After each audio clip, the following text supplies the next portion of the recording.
Hosanna,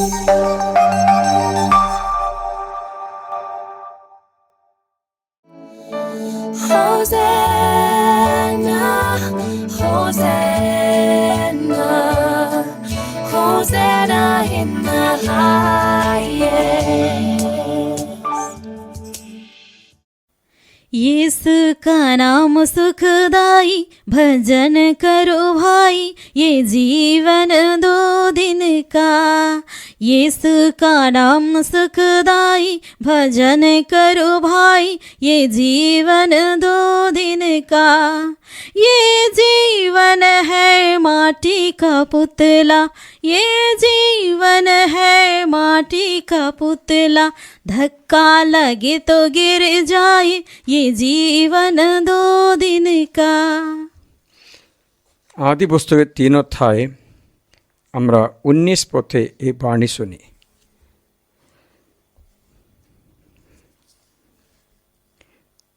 তুমি মাতার ঘাম পায়ে ফেলে আহার করবে যতদিন না তুমি মাটিতে ফিরে যাও, যেহেতু মাটি থেকে তোমাকে তুলে নেওয়া হয়েছে, কেননা তুমি ধুলো আর ধুলোতে আবার ফিরে যাবে। প্রিয়জনেরা, আমাদের জীবন এমনই একটা 3টে পদার্থ দিয়ে করা হয়েছে। একটা হচ্ছে আত্মা, দ্বিতীয় হচ্ছে জীবন, তৃতীয় হচ্ছে শরীর।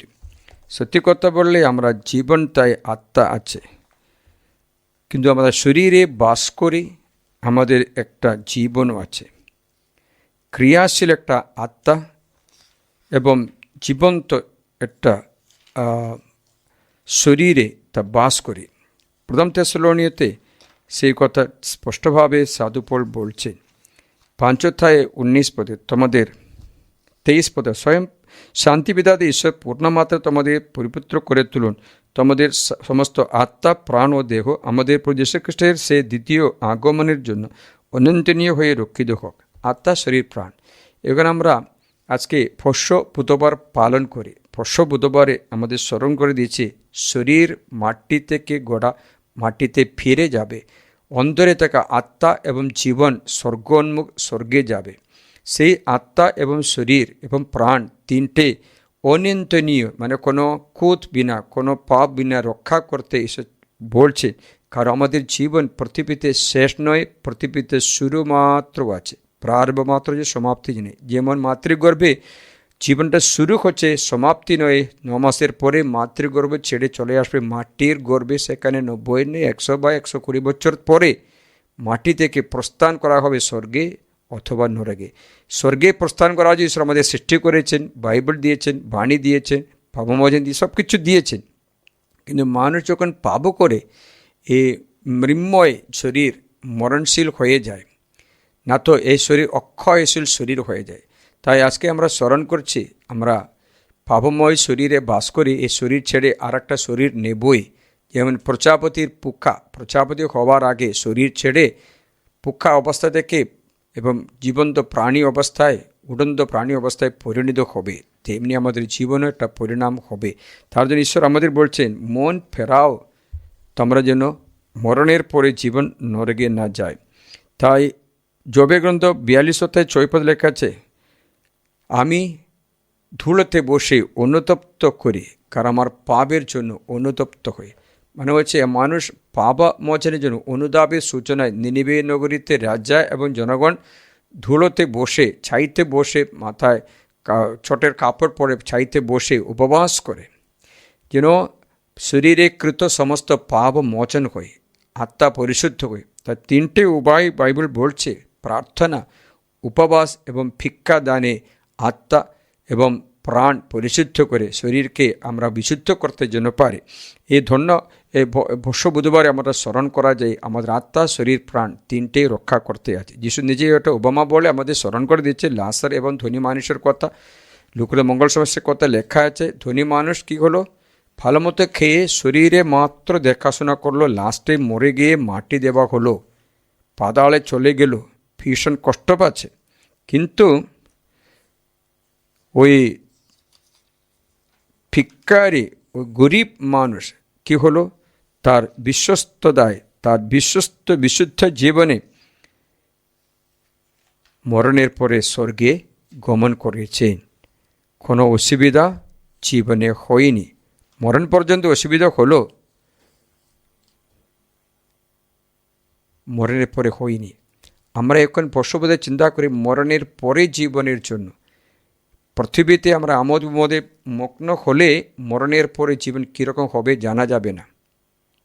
তাই পৃথিবীতে আমরা প্রস্তুতি জীবন যাপন করতে জন্য পারি, তা স্মরণ করে দিচ্ছে।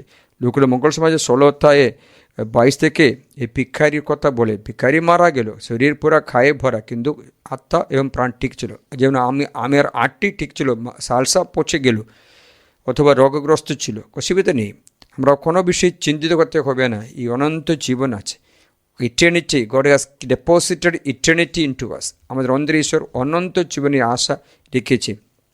তার জন্য বাইবেলে বানিয়েছে আমাদের জীবনে এই ক্ষয়শীলতা জানিয়ে দাও, যেন আমরা বিবেক বুদ্ধি লাভ করতে পারি। Teach us the shortness of our life that we get wisdom, shortness of our life. আমি একটু আগে একজনের 101 বছরের জন্মদিন পালন করে আসছিলাম। আমি দেখলাম সে এখনও সুস্বাস্থ্যে খুশিতে আছে। আমি লক্ষ্য করলাম সে সব সময় প্রার্থনাময় জীবন যাপন করে।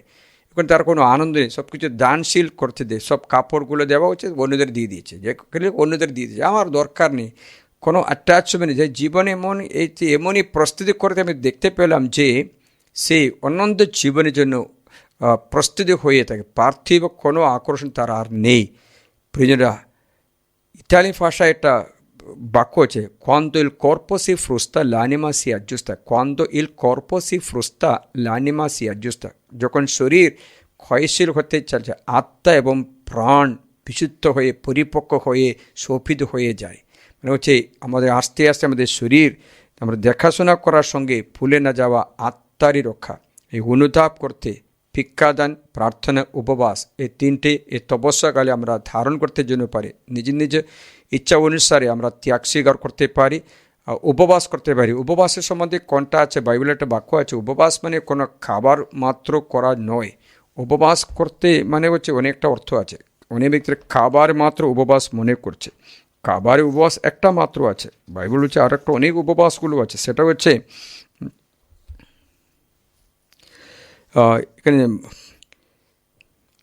আমার সন্তোষজনক উপবাস কি এই প্রকার, মানুষের দেহ সংযমের দিন কি এই প্রকার, নল খাকড়ার মতো মাথা হেট করা, ছোট্ট ও ছাই বিছিয়ে দেওয়া, তুমি কি একেই উপবাস ও প্রভুর গ্রহণীয় দিন বলো? বরং অন্যাযদের গিট খুলে দেওয়া, জোয়ালের বন্ধন মুক্ত করা, অত্যাচারীকে স্বাধীন করে ছেড়ে দেওয়া, যত জোয়াল ছিন্ন করা, একই আমার সন্তোষজনক উপবাস নয়?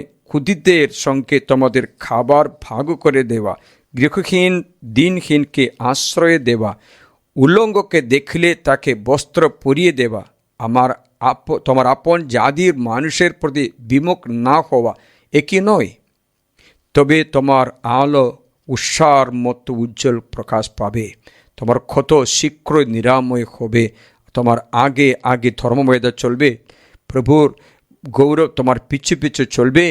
তখন তুমি ডাকবে আর প্রভু সাড়া দেবেন, তুমি চিৎকার করবে আর তিনি বলবে, এই যে আমি। তোমার মধ্যে থেকে যদি জোয়াল, অঙ্কুলি, তর্জন ও সততাপূর্ণ কথন দূর করে দাও, ক্ষুদিতদের জন্য নিজেকে বিলিয়ে দাও, যদি দুঃখের অভাব মিটিয়ে দাও, তবে অন্ধকারের মধ্যে তোমার আলো উজ্জ্বল হয়ে উঠবে। উপবাস মানে নতুন অর্থগুলি সেই 58টায় লেখা আছে। আমরা যেভাবে খাবার বন্ধ করা মাত্র না, এটাতে আমরা অনাহার, এটা ডায়েট করছে আমরা মনে করি। অনেক ব্যক্তিরা ডায়েট করছে, খাবার খাচ্ছে না, কার্বোহাইড্রেট খাবে না, মাংস খাবে, ওরা ডায়েট করছে। এটা উপবাস বলতে পারবে না। উপবাস মানে নিজের চরিত্র স্বভাব প্রভুর চরিত্র মতো রূপান্তর করা। আমাদের সময়ের উপবাস অথবা আনন্দের উপবাস অথবা আমাদের অন্যায় ছেড়ে দেওয়া, এগুলো উপবাস করতে পারো। খারাপ উপবাস ছেড়ে দিতে আমরা যেন সহযোগী। উপবাস, প্রার্থনা এবং ভিক্ষাদানে এই 40 দিন ব্যাপী এই তপস্যাকাল করতে আমরা চেষ্টা করি।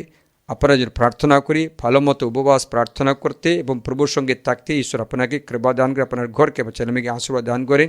পিতা ও পুত্র পবিত্র আত্মার নামে আমিন। এই শুভ দিনে অনুগ্রহ বর্ষণ করি, প্রার্থনা করি আমরা 40 দিন ব্যাপী এই তপস্যাকাল ভালো মতো করতে ঈশ্বর আপনাকে সাহায্য করেন। আমিন। জয় যিশু।